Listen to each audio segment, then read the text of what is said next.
Assalamualaikum warahmatullahi wabarakatuh. Perkenalkan, nama saya Alwi Sabani, NPM saya 25352203. Saya dari kelas A1 Administrasi Negara. Oke, di sini saya akan menerangkan ya tentang perusahaan dan organisasi. Nah, oke, di sini ada perusahaan. Nah, perusahaan itu apa sih? Nah, saya jelaskan ya. Jadi, perusahaan itu adalah organisasi yang didirikan oleh seseorang atau sekelompok orang atau badan lain yang kegiatannya itu melakukan produksi dan distribusi guna memenuhi kebutuhan ekonomis. Nah, jadi seperti itu.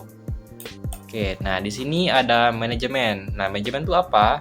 Nah, di sini manajemen itu proses merancang dan memelihara lingkungan di mana individu bekerja sama dengan dalam kelompok secara efektif dan efisien mencapai tujuan yang dipilih. Nah, jadi seperti itu. Oke, next kita masuk ke struktur organisasi. Nah, di sini ada direktur atau owner ya. Nah, di bawahnya lagi tuh ada manajer keuangan, manajer personalia, manajer usaha, dan manajer pemasaran. Nah, masing-masing dari mereka tuh punya tugasnya masing-masing ya. Terus ada staf atau karyawan gitu. Next, kita ke jenis usaha. Nah, di sini jenis usaha tuh ada perusahaan dagang, perusahaan jasa, perusahaan manufaktur ya. Oke, kita masuk ke yang pertama dulu.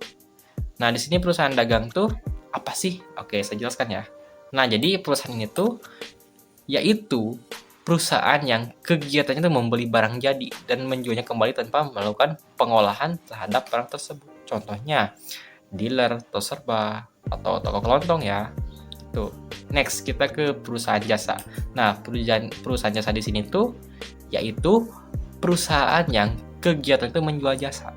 Contohnya tuh apa aja? Contohnya tuh kayak kantor pengacara, kantor akuntan, salon, Gojek, dan lain-lain gitu. Nah, kita masuk ke yang terakhir, perusahaan manufaktur ya.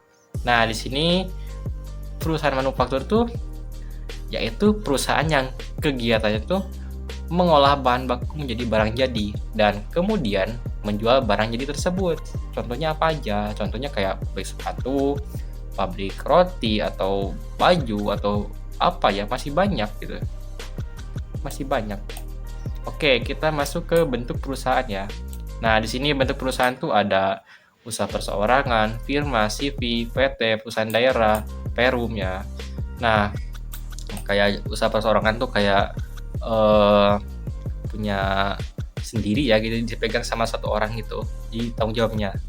Nah, contoh tuh kayak usaha pertanian, usaha perdagangan, atau usaha jasa apa ya kayak bengkel gitu. Nah, seperti itulah.